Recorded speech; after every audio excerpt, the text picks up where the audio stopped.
জামায়াতের সাথে জোটবদ্ধ হয়ে নির্বাচনে যাওয়া নিয়ে এনসিপিতে বিরোধ তুঙ্গে। এনসিপির ২১৪ সদস্যের কেন্দ্রীয় কমিটির ৩০ জন বিদ্রোহ ঘোষণা করার পর আজ পক্ষে অবস্থান নিয়ে পাল্টা চিঠি তৈরি করছেন বাকিরা। বেলা ১:৩০ পর্যন্ত ১১৪ জন কেন্দ্রীয় কমিটির বিভিন্ন পর্যায়ের নেতা জামায়াতের সাথে জোটে যাওয়ার পক্ষে অবস্থান নিয়ে দলের আহ্বায়ক নাহিদ ইসলাম বরাবর চিঠিতে স্বাক্ষর করেছেন। এই সংখ্যা ১২০ জন বলে একজন নেতা নিশ্চিত করেছেন। জামায়াতের সাথে এনসিপির জোটের আনুষ্ঠানিক ঘোষণা আসছে আজ বিকেল ৪:৩০টায়।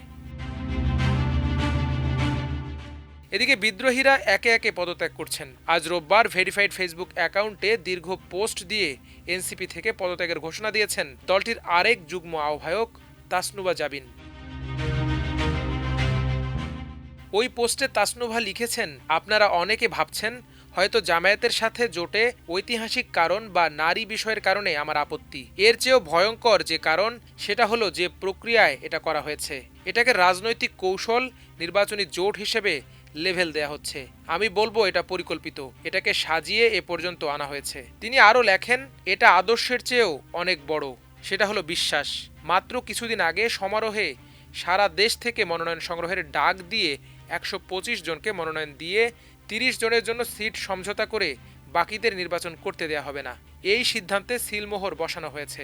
বিষয়টা ঠেলতে ঠেলতে একদম শেষ অবধি এনেছে, যাতে কেউ স্বতন্ত্র নির্বাচনও করতে না পারে। আগামীকাল মনোনয়ন জমা দেওয়ার শেষ তারিখ। আমার অবশ্য এই মুহূর্তে স্বতন্ত্র নির্বাচন করার ইচ্ছা নেই। পুরো অগোছালো করে চোখের পলকে ডিজ অন করে দিয়েছে।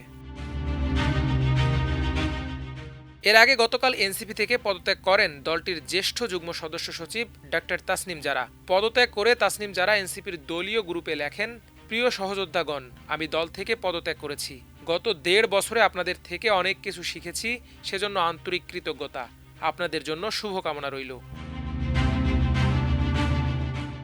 আসন্ন জাতীয় সংসদ নির্বাচনে জামায়াতের সঙ্গে জোট নিয়ে এনসিপিতে এই বিভক্তি দেখা দিয়েছে।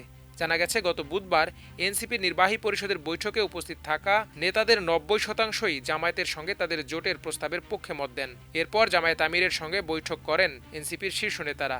সবশেষ গতকাল এর বিরুদ্ধে নীতিগত আপত্তি জানিয়ে দলটির আহ্বায়ক নাহিদ ইসলাম বরাবর আনুষ্ঠানিকভাবে চিঠি দেন ৩০ জন কেন্দ্রীয় নেতা। তবে এনসিপির কেন্দ্রীয় কমিটিতে বর্তমানে ২১৪ জনের মতো সদস্য আছেন। সেই হিসেবে সমঝোতার বিরুদ্ধে অবস্থান নিয়েছেন ২০%-এর কম নেতা। মাল্টিমিডিয়া ডেস্ক, আমার দেশ।